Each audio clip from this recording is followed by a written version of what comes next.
शुरू करते हैं आपकी वर्कशीट नंबर 154। तो पहले आप लोग इसे अच्छे से लेबल कर लेंगे। इंग्लिश की वर्कशीट है, लिख लेंगे, डेट डाल देंगे, अपना नाम, अपने टीचर का नाम आप लोग लिख लेंगे। आज फिर हम लोग मालू भालू को ही पढ़ने वाले हैं। तो गुड मॉर्निंग मेरे प्यारे बच्चों, कैसे हैं आप सब? उम्मीद करती हूँ आप सब लोग अच्छे होंगे, सर्दियों में अपना ख्याल रख रहे होंगे। तो चलिए वर्कशीट को शुरू करते हैं। तो लिखा है, good morning kids, you must have enjoyed and felt proud watching the Republic Day parade on TV। यानी मैं उम्मीद करती हूँ कि आप लोगों ने रिपब्लिक डे की परेड को टीवी पे देखा होगा और उसे खूब मज़े से एंजॉय भी किया होगा और साथ में अपने आप में गर्व भी महसूस किया होगा कि हम हिंदुस्तानी हैं। Molu Bhalu told Molu's mother that Molu want to see think beyond the big blue sky। यानी कि अब मोलू भालू ने अपनी मम्मा से कहा, मम्मा मैं जो हूँ आसमान के पीछे की जो चीज़ें हैं उनको देखना चाहता हूँ। Molu's mother told Molu to have patience and learn to swim. ठीक है, उनकी मम्मा ने कहा कि बेटा तुम थोड़ा धैर्य रखो और इसके अलावा तैरना सीखो। Molu's mother promised Molu that Molu and Molu's family will go for a vacation in the summer।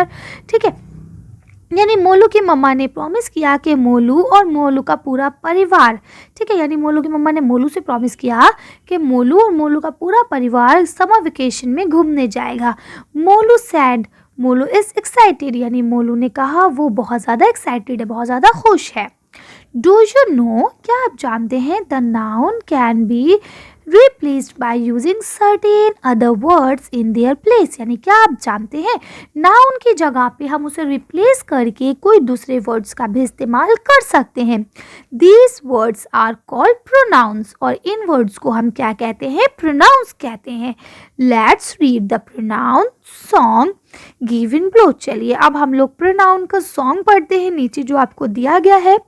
यहाँ लिखा है, pronouns are words that are used in the place of nouns। यानी pronoun उन शब्दों को कहा जाता है जो संज्ञा यानी नाउन की जगह पे इस्तेमाल होते हैं। इसका मतलब क्या हुआ कि प्रोनाउन हम किसे कहते हैं? सर्वनाम को कहते हैं। बिल्कुल सही पहचाना आप लोग ने। तो देखिए पहले हम पोएम को पढ़ते हैं, फिर इस चार्ट को पढ़ेंगे। तो द प्रोनाउन पोएम, अब प्रोनाउन की पोएम क्या है तो पढ़ते हैं, a noun is the person, a thing और a place, but sometime a noun take up too much space.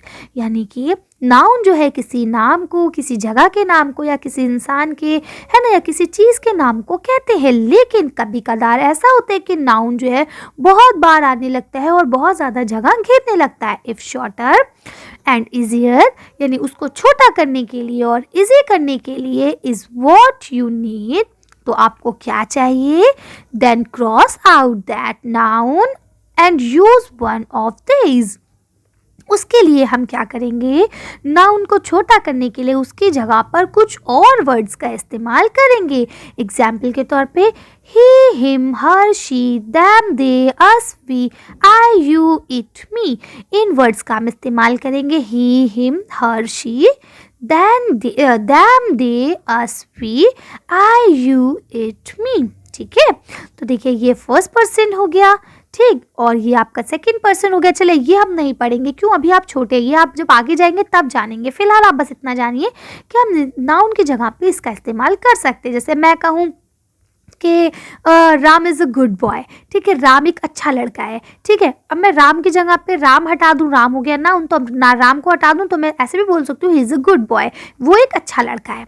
ठीक है, तो देखिए राम की जगह पे मैंने ही इस्तेमाल किया ना, इस तरह से।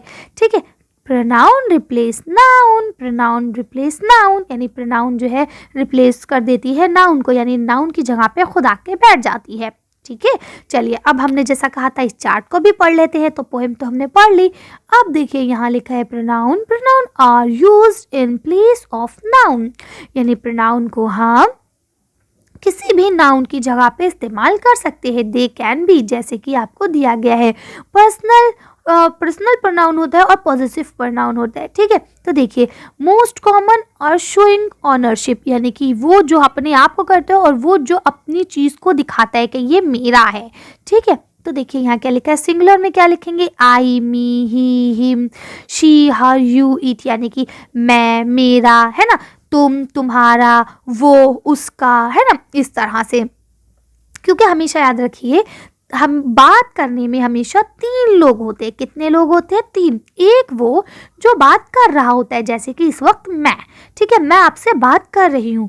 दूसरे वो होते हैं जो मेरी बात सुन रहे होते हैं, जैसे कि आप, ठीक है।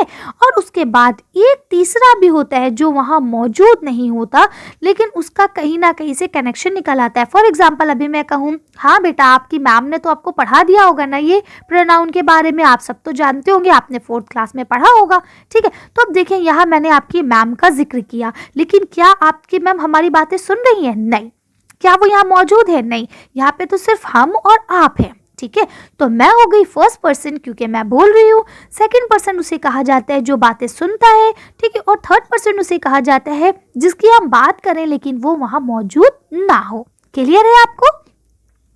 आगे पढ़ते हैं तो देखिए, एक प्लूरल भी होता है। सिंगुलर में मैं अकेली हो गई, ठीक है। प्लूरल में क्या होता है? मैं और मेरे साथ बहुत सारे लोग, दैम, दे, है ना, यू, वी, अस, यानी हम सब खेलने जाएंगे, है ना। तो ऐसी जगहों पे जैसे मैंने कहा हमने काम किया, ठीक है। तो जब ग्रुप बन जाता है ना, तो वहाँ पे वी इस्तेमाल होता है, दैम इस्तेमाल होता है, दे इस्तेमाल होता है ना, जहाँ एक से ज़्यादा लोग हो जाते हैं। इसी तरह से सिंगुलर में क्या होता है? माई, माइन, है ना, हिज, हियर्स, योर्स, यू, है ना, और इट। इस तरह से जब हम किसी चीज़ को अपने उसमें करते हैं, जैसे यहाँ लिखा है that is his, that ball is his, यानी ये बॉल उसकी है, ठीक है। इसी तरह से प्लूरल में क्या होता है? तो फिर हम यहाँ देयर, देयर्स, आर्स, है ना, यू, योर्स, इस तरह के इस्तेमाल करने लगते हैं, ठीक। तो देखिए, ये सब चीज़ें तो आपको तब पता चलेगा जब आप लोग बहुत ज़्यादा मतलब डिटेल में जानेंगे, यानी 6th-7th क्लास में। अभी आपके लिए बस इतना ही जानना ज़रूरी है कि ही, आई, शी, ठीक है, यू, दे, ये जो वर्ड्स है ये सब प्रोनाउन है। और प्रोनाउन किसे कहा जाता है? प्रोनाउन कहा जाता है वो शब्द जो संज्ञा की जगह पे इस्तेमाल हो, वो सर्वनाम कहलाते हैं, है ना। तो अब आपका यहाँ देखिए, पहला क्वेश्चन लिखा है, rewrite the paragraph written in the box above using pronoun whatever required। अब इन्होंने कहा कि ये जो आपका पैराग्राफ यहाँ दिया गया था ये वाला, ठीक है। क्यों?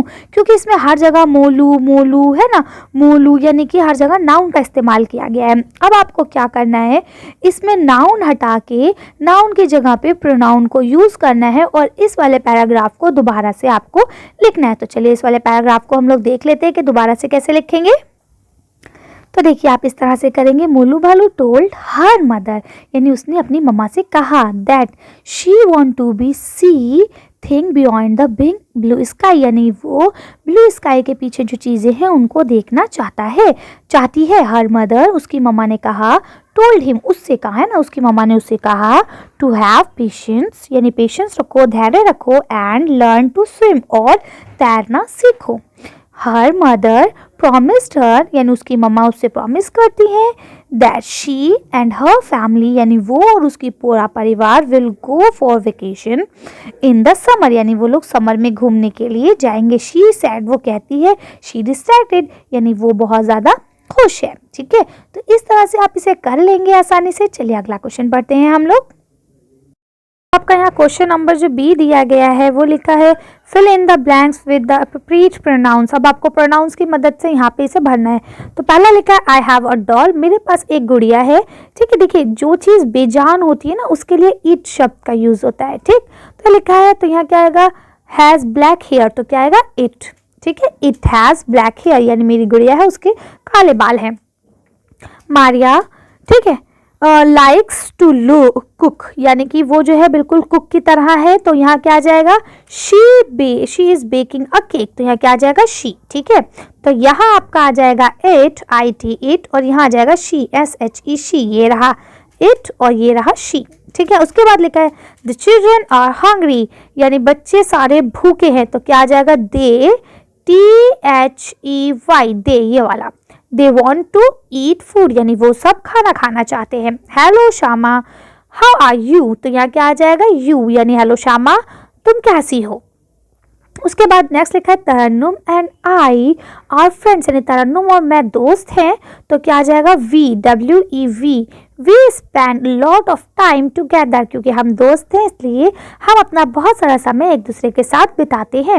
Let's have some more fun by doing exercise given on page number 143 of English workbook. यानी अब आपकी इंग्लिश वर्कबुक जो है उसमें 143 पेज नंबर को आप खोलेंगे और उसमें जो एक्सरसाइज दी गई है उसको आप अच्छे से करेंगे ताकि आपको और मज़ा आए। ये आपका क्या नाम है वर्कशीट से अलग है, इसको आप अलग कॉपी में करेंगे, ठीक है। ये सिर्फ आपको प्रैक्टिस के लिए कहा जा रहा है, आप वर्कशीट ऐसे ही सबमिट करेंगे। नेक्स्ट आपका कुछ लिखा है टीचर्स के लिए, the teacher should reach out to the children for better understanding of worksheet as per need. यानी ज़रूरत के हिसाब से आपको वर्कशीट अच्छे से समझाएं। इसके अलावा आपके पेरेंट्स से कहा गया है कि 11वें मतदाता राष्ट्रीय दिवस जो था आपका, यानी कि 25 जनवरी को मतदाता दिवस मनाया जाता है, उसके बारे में आपको बताया। तो मतदाता किसे कहा जाता है? वोट देने वाला। और मतदान का मतलब क्या होता है? वोट देना, ठीक। तो वोट देना हम सबके लिए बहुत ज़्यादा आवश्यक है। एक वोट से हम एक अच्छे प्रत्याशी को जिता भी सकते हैं और एक वोट से ही अगर हम वोट ना दें तो एक अच्छा प्रत्याशी हार भी जाता है। इसीलिए हमें वोट देना बहुत ज़रूरी है और वोट देने का अधिकार 18 साल के बाद होता है ना। तो अभी आपके पास तो होगा नहीं, लेकिन आपके पेरेंट्स के पास, दादा दादी पास, सबके पास होगा। तो आप उनसे बात करेंगे और पता लगाएंगे कि वोट देना क्यों ज़रूरी है, वोट देने से हमें क्या फ़ायदा मिलता है, ठीक है। चलिए, तो आज की वर्कशीट को हम यही खत्म करते हैं। आज की वीडियो में बस इतना ही। अगर आपको हमारी वीडियो पसंद आई हो तो प्लीज़ इसे लाइक और शेयर करें। अगर अभी तक आपने हमारे चैनल को सब्सक्राइब नहीं किया तो प्लीज़ मेरे चैनल को सब्सक्राइब करें। Thank you for watching.